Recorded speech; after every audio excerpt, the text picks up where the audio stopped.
This movie is frankly an aside. It doesn't have anything specifically to do with tracing images inside Illustrator, but it does have everything to do with managing your documents inside the program. Specifically, I'm going to show you how to change the size of the thumbnails here inside the Layers panel.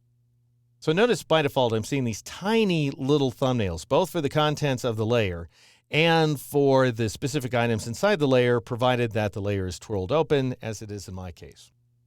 If you want to change the size of those thumbnails, go to the Layers panel flyout menu icon in the upper right-hand corner of the Layers panel, click on it, and choose the final command, Panel Options. Believe it or not, these very small thumbnails are what Illustrator says to be medium-sized thumbnails.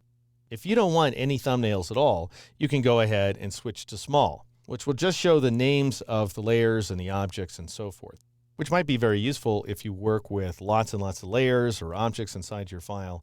However, I'm kind of a visual guy, and I like to be able to see those thumbnails. So what I do is I bypass large, which really isn't that big, and I go ahead and select other. And I recommend, if you want to be able to see those things, that you work with 50 pixels or bigger. Now, for my part, I typically work at 70 pixels, generally speaking. But of course, you can adjust the value to taste.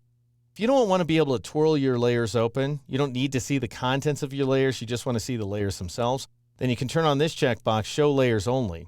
That will not only turn off the thumbnails, that will make it so that you can't even twirl open the layer. I'll show you what I mean by clicking OK.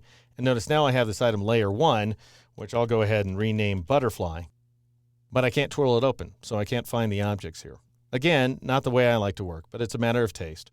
I'm going to go ahead and click on that flyout menu icon again and choose Panel Options. And I'll turn Show Layers Only off.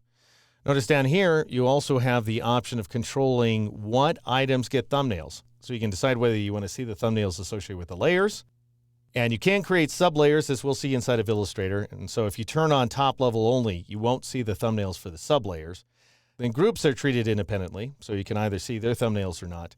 And then objects, that is everything that's anything else, including these tracing objects here and path outlines and so forth. You can decide whether you see thumbnails for them or not. I'm going to leave those three checkboxes on and top level only off as by default. So I'll go ahead and click OK so I can once again see large thumbnails associated with both the layer and all the objects inside the layer.